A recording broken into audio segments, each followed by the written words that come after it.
اعوذ باللہ من الشیطان الرجیم، بسم اللہ الرحمن الرحیم۔ خلاصہ مضامین قرآن، پارہ نمبر 3، خرچ کرنے کی 5 شرائط۔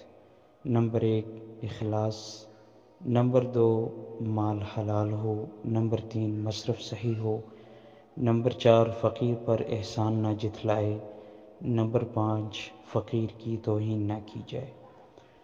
باہمی معاملات کے اصول۔ نمبر 1 حتی الامکان ہر معاملے کو لکھنے کی کوشش کی جائے تاکہ بعد میں لڑائی جھگڑے کی نوبت نہ آئے۔ نمبر 2 لکھنے والا لکھنے میں کمی بیشی نہ کرے۔ نمبر 3 قرض دار پر بھی لازم ہے کہ جتنا حق لازم ہے اتنا ہی لکھوائے، اس سے کم نہ لکھوائے۔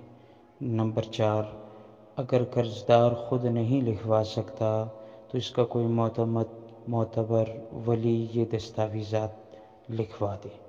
نمبر 5 اس دستاویز کے ساتھ عہد کی پختگی کے لیے 2 مرد گواہ قائم کیے جائیں۔ اگر 2 مرد نہ ہوں تو ایک مرد 2 عورتوں کو گواہ قائم کیا جائے۔ آیت نمبر 282۔ نمبر 6 اگر معاملہ لکھنا ممکن نہ ہو تو پھر کوئی چیز گروی رکھوا دی جائے۔ آیت نمبر 283۔ کفار سے تعلقات کے احکام۔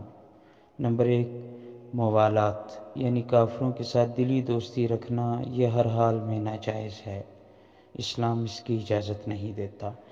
نمبر 2 مواسات، یعنی احسان کرنا اور نفع پہنچانا۔ یہ ذمی یعنی وہ کافر جو اسلامی ملک امن طلب کر کے وہ رہ رہے ہوں اور مسلمانوں کے ملکی قوانین کی پابندی کرتے ہوں، ایسے کافروں کے ساتھ جائز، اور حربی کافر یعنی وہ کافر جو مسلمانوں کے خلاف برسر پیکار ہوں ان کے ساتھ احسان کرنا، نفع پہنچانا یہ ناجائز ہے۔